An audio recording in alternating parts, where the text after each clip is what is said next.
wabarakatuh. Perkenalkan, saya Sani. Saya Lia. Di sini sekarang kami sedang berada di salah satu segmen usaha pembesaran ikan nyelam di Cihayong. Nah, di sini kita akan sedikit bertanya kepada pemilik usaha tentang apa itu bagaimana cara pembesaran, cara pembelian benih, penaburan benih, dan sortasi serta grading. Nah, nantinya pasti bakalan banyak ilmu yang akan kita dapatkan. Nah, maka dari itu tonton videonya sampai akhir ya. Jangan sampai di skip dah.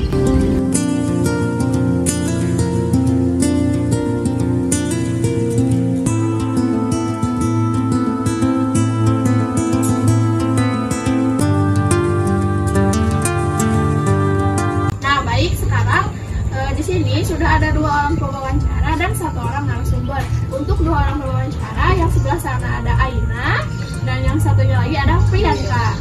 Dan ini untuk narasumbernya sendiri ada Pak Edi. Siap. Nah, di sini seperti yang awal telah kita sebutkan, akan ada beberapa informasi penting yang dapat kita ambil. Nah, maka dari itu simak baik-baik ya teman-teman. Baik ya Pak, untuk wawancara kali ini mungkin akan diawali pertanyaan dari saya. Untuk dalam pembudidayaan ikan ini itu kira-kira menggunakan jenis kolam apa ya, atau dari kolam tanah atau kolam terpal atau bagaimana ya Pak? Di sini kebetulan kami memiliki lahan tempat, jadi untuk budidaya di sini khususnya menggunakan kolam tanah, karena untuk budidaya perikanan untuk saat ini di era modern lah istilahnya bisa ditempatkan di tempat-tempat yang istilahnya minim, karena ada beberapa peternak atau pembudidaya istilahnya mengembangkan hobi atau bisnisnya, ada yang menggunakan bak ya, terus ada yang menggunakan kolam terpal, nah seperti itu. Kebetulan untuk di sini karena yang memiliki lahan, maka jadi kami menggunakan kolam biasa ya, kolam tanah seperti itu. Pemilihan bibit ada persyaratan khususnya Pak? Sudah jelas ya, untuk pembibitan itu harus jelas-jelas yang sudah matang ya, istilahnya udah siap. Kalau secara sekarang kan modern kita pernah lihat di televisi atau apa, isi telur itu dikeluarin ya, dikeluarin gitu kan, secara dipaksa lah gitu kan, benih telurnya dikeluarin, terus pembuahannya juga seperti apa. Kalau kita secara alami aja, secara alami. Kemudian Pak, untuk benih yang dibutuhkan per kolam itu berapa kilo ya Pak? Ukuran kolam sama jumlah benih itu memang sangat perlu diperhitungkan ya. Karena ukuran kolam, misalnya ukuran kolam 100 bata, 50 bata, misalnya 10 meter persegi, itu dengan benih yang kita tabur, kita tanam harus sesuai.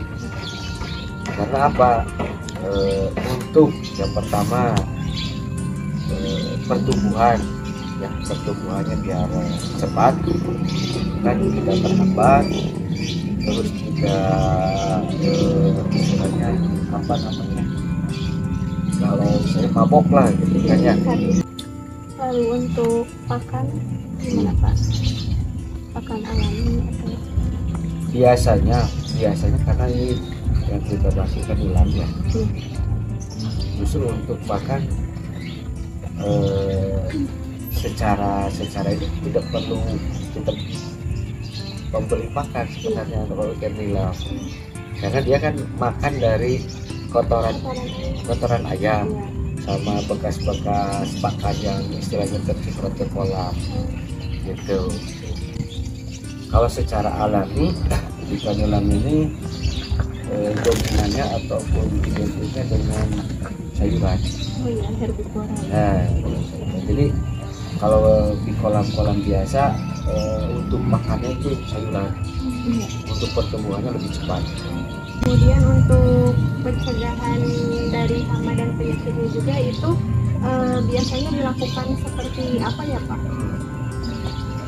Nah, untuk penyakit biasanya kalau ikan nilam ini kuat, jarang kena penyakit, jarang kena penyakit. Dan istilahnya penyakit ikan itu yang biasanya kena sering terserang itu ikan mas, ikan gurame ya, ikan yang lain jarang lah. Kalau nggak kekeringan mah gitu kan. Kalau bukan karena alam mah gitu kan jarang gitu kan. Nah, biasanya pencegahan ataupun untuk antisipasi dari hama atau penyakit manakala di awal sebelum pembenihan ya. Jadi kolam yang dipersiapkan untuk biasanya di sana dipersiapkan dari misalnya ada pengapiran. Ya. Jadi si tanah itu kan kita keringkan dulu. Terus kita kasih kapur gitu kan.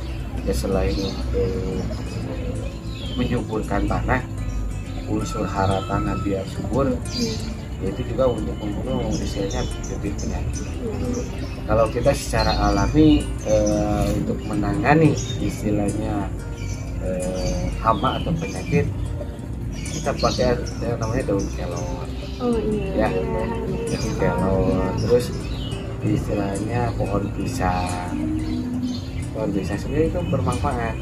Ya, kita istilahnya iris-iris, kita taruh di pinggir seperti itu. Kalau ikan nilam biasanya kita pakai daun petai. Itu juga bisa. Bagus, itu bagus. Itu biasanya kita pakai yang alami ya. Pakai yang alami itu misalnya menanggulangi penyakit-penyakit. Ya, kalau obat-obatan yang ini pasti ada lah, pasti ada yang kami pergunakan dulu yang alami. Karena kalau di kampung masih banyak lah yang seperti itu. Memang kalau pengobatan itu dilakukannya harus di akhir ya Pak. Pengobatan kimia itu nggak boleh di awal. Jadi kalau kita udah di ambang batas ekonomi, nah baru boleh dianjurkan menggunakan obat-obatan. Nah, untuk selanjutnya pengelolaan airnya bagaimana Pak? Dari mana lebih berasalnya air ini? Terus kualitasnya gimana? Kalau kita di sini ya alhamdulillah istilahnya sumber air berlimpah. Alhamdulillah sumber air berlimpah, jadi tidak terlalu terkendala dengan masalah air. Unsur air di sini karena istilahnya dari pegunungan ya, jadi kita tidak terlalu repot untuk memikirkan pH air. Beda lagi dengan budidaya yang di kolam-kolam ya, yang pakai terpal, yang pakai tong. Nah, itu kan airnya sirkulasi.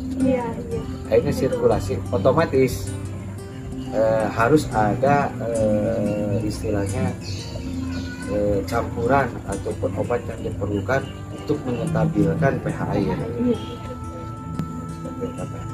Nah, kalau istilahnya kami di sini karena sumber airnya berlimpah, tidak terlalu repot gitu kan. Jadi tidak perlu obat-obatan untuk menetralkan air. Karena air yang masuk dengan air yang keluar itu stabil. Jadi si ikan istilahnya tidak akan stres ataupun sakit seperti itu, karena oksigen yang ada di dalam air itu kan stabil. Yang pertama itu di volume ikan dengan luas lahan seimbang. Karena apa? Kalau luas lahan istilahnya dengan jumlah ikan tidak seimbang, kolam ukuran segini volume ikan banyak. Yang pertama, nafsu makan akan berkurang. Pertumbuhan udah jelas terhambat. Sumber penyakit, nah kemungkinan sumber penyakit akan seperti itu. berbicara pengontrolan ya Pak, kan kalau untuk tadi pengontrolan yang saat mau bertelur itu dilihat pakai piring putih gitu ya. Nah kalau untuk pengontrolan pertumbuhan tiap fasenya gitu, misalkan dari pas telur itu kayak gimana sampai ke dewasanya. Nah kalau ikan dalam itu bertebaran di kolam. Nah untuk ngeceknya itu kan kita yang tadi ya pakai piring, oh kelihatan ada telurnya.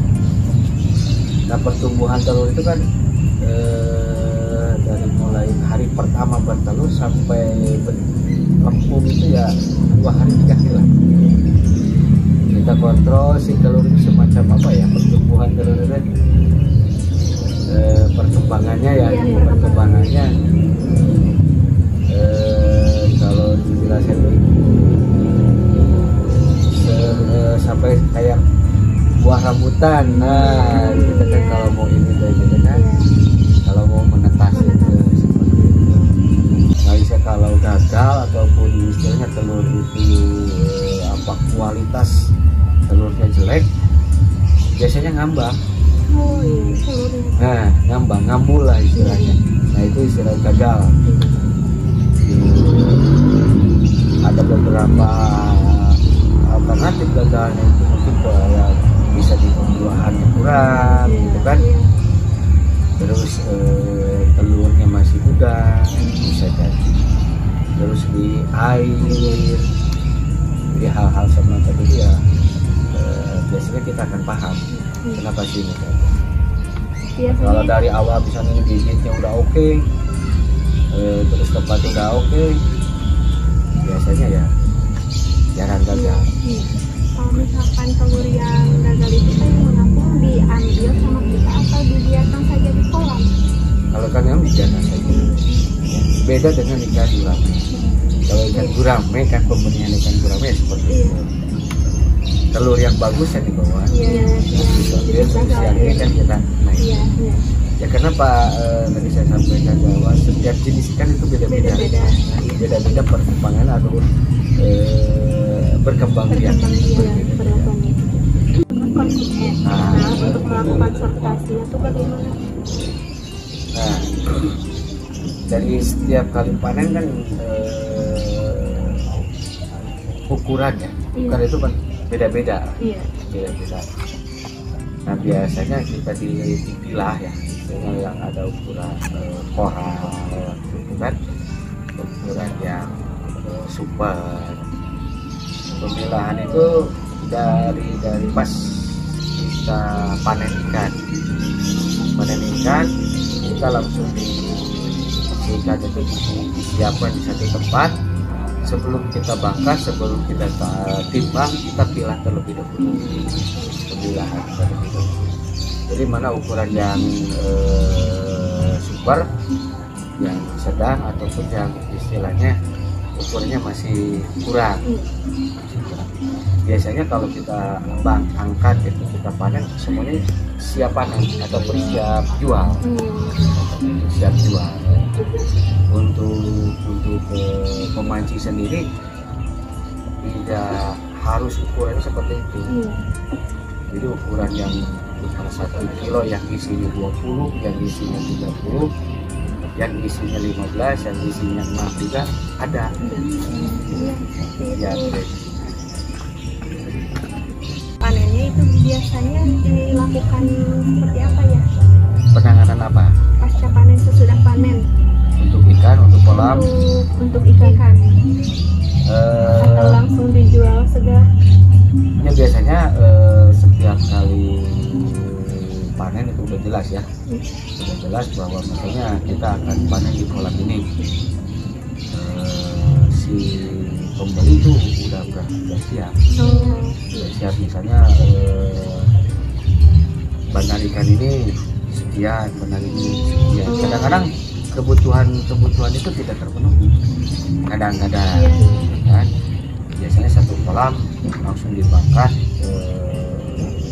dan siap ke konsumen ya. Jadi permintaan dengan pengadaan kadang-kadang ya lebih ini permintaan, tapi untuk ikan nilam itu stabil lah, stabil. secara bisnis ya Pak, untuk keuntungan sendiri dari pemancingan atau dari konsumen lebih besar yang mana kalau boleh tahu? Nah, kalau untuk pemancingan lebih besar dari konsumen, karena kita untuk jual ke pemancing ya, ke pemancing kita buka aja misalkan untuk penjual ikan nila bandar ya, istilahnya bandar perikanan, jual di angka 26.000 mereka jual ke konsumen 28.000, jadi kita jual di angka 26.000. Nah, kita jual ke pemancing ya, ke kopi di angka 3.000, jadi kan cuma ada selisih 3.000 atau 4.000 per kilo. Kalau di kota beda, kota itu sampai di angka 34.000. Ya mungkin harga pembeliannya juga beda. Ya kalau keuntungan tidak jauh lah kisaran seperti itu. Ya terus kita beli dari mereka ya 15.000 per kilo. Kita jual 20.000, tapi kan ada selisih 5.000. Kita gabung 5.000 ke yang kita jual ke istilahnya ke konsumen ini, terus kita menjual ke orang hobi 4.000, berarti kan kita punya keuntungan di angka 9. Nah, per kilo. Baik, mungkin terima kasih ya Pak, informasi dari Bapak, jawaban dari wawancara tadi sudah jelas, alhamdulillah. Terima kasih atas informasinya, sharing-sharing pengalamannya. Mohon maaf dengan maksudnya Pak. Sama-sama ya, mudah-mudahan ini bisa bermanfaat. Iya, pasti. Baik, tadi sudah selesai ya untuk sesi wawancaranya. Maka dari itu kami berdua ingin mengetahui apa kesimpulan yang dapat saudara ambil dari hasil wawancara tadi. Baik, untuk kesimpulan yang dapat kami ambil dari wawancara tadi mengenai budidaya ikan nilam, yaitu menggunakan kolam tanah, pembibitan secara alami, benih harus sesuai dengan luas lahan, tidak adanya pemberian pakan khusus karena menggunakan sistem longyam.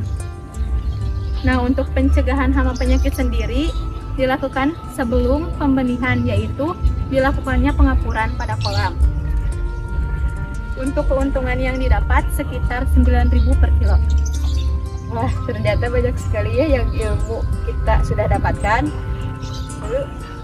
Sekian dari kami, mohon maaf bila ada kekurangan ataupun kesalahan. Kami pamit undur diri.